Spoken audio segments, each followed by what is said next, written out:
For equality only we wish to contend. Performed by Anna Fitzsimmons. The United States of America, 1798. The revolution is over, the Constitution has successfully been ratified. It is a time of freedom and independence, for men that is. While the men were involved in the new government, a woman's purpose in life was to get married and have children. She was told marriage was her only hope for happiness. After she was married, a woman was legally dead, as she became one person with her husband and had no rights of her own. A woman's sphere of influence was in the house, whereas a man's was outside in politics and business. The education of young girls was severely limited. Women were, simply stated, considered inferior to males in every possible way. Now, some women were unhappy with this state of affairs. I'm sure you've heard of Abigail Adams, wife of John Adams. Well, in 1776, she advised her husband to remember the ladies and improve their treatment in the new code of laws. However, his response to this private letter was, "As to your extraordinary code of laws, I cannot but laugh." Now, have you heard of Judith Sargent Murray, the first American feminist and public advocate for women's rights and equality? The woman who took a stand against the intellectual inferiority of women? The woman whose writings led to improved education for women and influenced future generations of feminists? Well, here she is.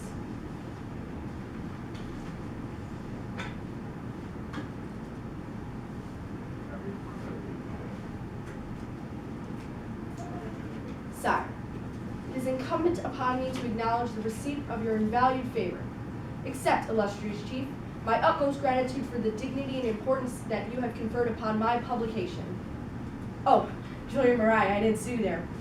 Your mother was just writing to General George Washington to thank him for subscribing to my book, The Gleaner. I'm going to be the first woman in America to self-publish a book.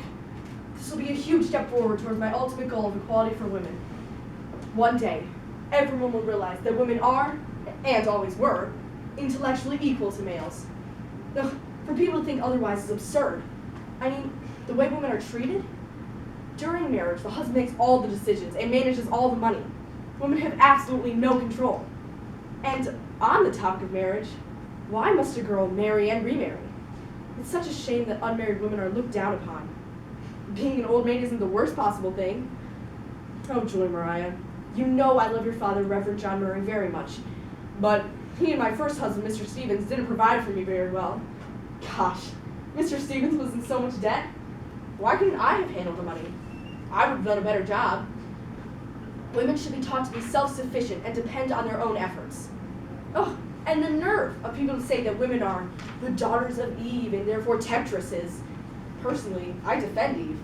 That she was the equal vessel, I boldly take upon me to deny. Nay, it should seem she was abundantly the stronger vessel, since the devil was requisite to draw her from her allegiance. Yes, Adam was the weaker vessel, since he was tempted by a woman, whereas it took the devil himself to tempt Eve. Oh, and you will never believe what Benjamin Rush said the other day to a woman about to be wed. He said, "The subordination of your sex to ours is enforced by nature, by reason, and by revelation." Oh, and he claims to be a supporter of women's education. I have through life mourned the want of early instruction. Julia Mariah, when I was a child, my younger brothers were prepared for Harvard College and business, whereas I was taught the typical skills of reading, writing, and domestic work by an ill-taught old woman. Oh, Julia Mariah, I am so glad to have a daughter like you to instruct properly. I only wish I could inspire more young women to reverence themselves. Well, I guess my essay, Desultory Thoughts, is helping with that. I believe I have it somewhere here. Ah, yes, here it is. Desultory Thoughts upon the utility of encouraging a degree of self-complacency, especially in female bosoms. I published this under the pen name Constantia in 1784. I encourage women to love and value themselves and their intellect. I would encourage my daughter to value herself and see herself as a rational being. I was quite fond of that essay. But my favorite has always been my masterpiece, On the Equality of the Sexes. Ah, yes. The first published argument in America for women's equality. I published this once again as Constantia in the Massachusetts Magazine in, what was it, 1790? I boldly challenged the idea that women were intellectually inferior to males and called for improved education and opportunities for women. Yes, ye lordly, ye haughty sex, our souls are by nature equal to yours. Women are equal to males in all senses of imagination and memory. Are we deficient in reason? Well, we can only reason from what we know. And if opportunity of acquiring knowledge hath been denied us, the inferiority of our sex cannot fairly be deduced from thence. In addition, will it be said that the judgment of a male of 2 years old is more sage than that of a female of the same age? I believe the reverse is generally observed to be true. Yet, why is the boy then given superior education and dominance? Besides, taking into consideration the impartiality of nature, we should be induced to imagine that she had invested the female mind with superior strength, as an equivalent for the bodily powers of man. Given the look on your face, I'm assuming you didn't fully grasp that last part. Well, I was just reasoning, as women are perfectly capable of doing, that Mother Nature has seemed to bless males with bodily strengths. But she is fair, is she not? It would seem she would in return bless women with superior intellect. And some would say that that would indeed make us the superior sex. However, we are not asking for superiority. We just want equality. And why shouldn't women be equal? Julia Mariah, as universalists, we believe in the theology that everyone, including women, are equal, and that they are loved and accepted by God. I have accepted my path of duty to educate adults and children on universalism and the equality of the sexes. I will be doing this through the Gleaner. Back in 1792, I started using a new male pseudonym. I called myself the Gleaner, and I wrote a series of columns in the Massachusetts Magazine. Now I'm trying to get my series turned into a published book. Of course, no one will publish a woman's book, so I must do it by myself. As you can tell, I've been asking supporters and family to subscribe to the Gleaner, so I can gather enough money to publish it. That's why I was writing to thank the brilliant General Washington himself. The Gleaner will contain my collected writings, including my 4-part essay, Observations on Female Abilities, which further expands on my ideas on women's intellect. In one story, the Gleaner and his wife adopt a young orphan girl, and wisely decide to educate her on a variety of disciplines, no differently than a boy. Basically how I educate and raise you, Julia Mariah. Girls shouldn't be raised just to be married. They should be educated and independent. Learning can certainly never be esteemed a burden. I may be accused of enthusiasm, but such is my confidence in the sex that I expect to see our young women forming a new era in female history. The idea of the incapability of women is, we conceive in this enlightened age, totally inadmissible. But off you go to bed, Julia Mariah. You should be well rested for your lessons tomorrow. I have, sire, the honor to be, with profound respect and perfect esteem, your most obedient, very humble servant, J.S.M.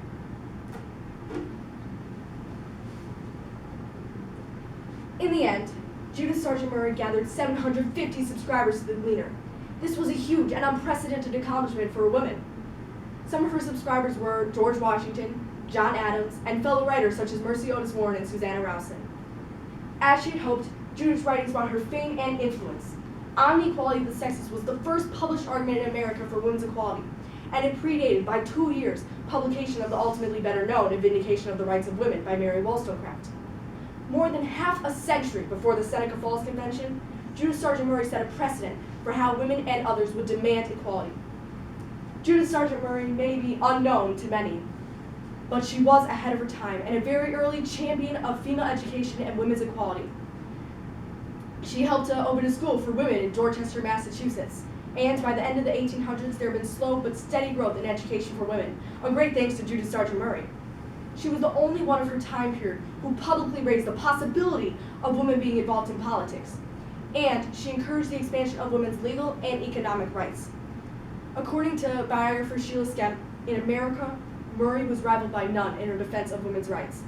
No one wrote with as much determination to prove the equality of the sexes as she. George Washington referred to her as the first literary lady as was ever seen in any country. Judith Sargent Murray's stand for women's equality helped lead to improved education for women and set the stage for future women's rights movements.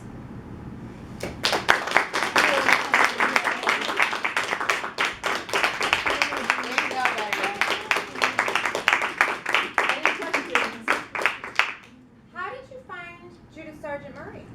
Well, actually, I was doing my history homework. I was watching a crash course video. I believe it was for the Constitutional Convention. Okay. And in Crash Course, John Green, it's like a YouTube channel, educational thing. and he does this thing each episode where he has a mystery document and he reads it and he has to guess the writer and the name of the document. And in the mystery document, it was one of Judith Sargent Murray's writings, and it was actually one of the quotes that I said about how women, maybe Mother Nature had blessed women with superior intellect as an equivalent for the bodily powers of man. And I just remember hearing it and being like, oh my gosh, who is this woman? Like, she is so incredible, and this is so early, like this has to be during the revolutionary times. So, and I could not believe that I hadn't heard about her, so Right. I had to find more. Right. Very cool. Any other questions? Did she marry or she's talking to her daughter? Did Yes, Did she- she have, how many children did she have? She had one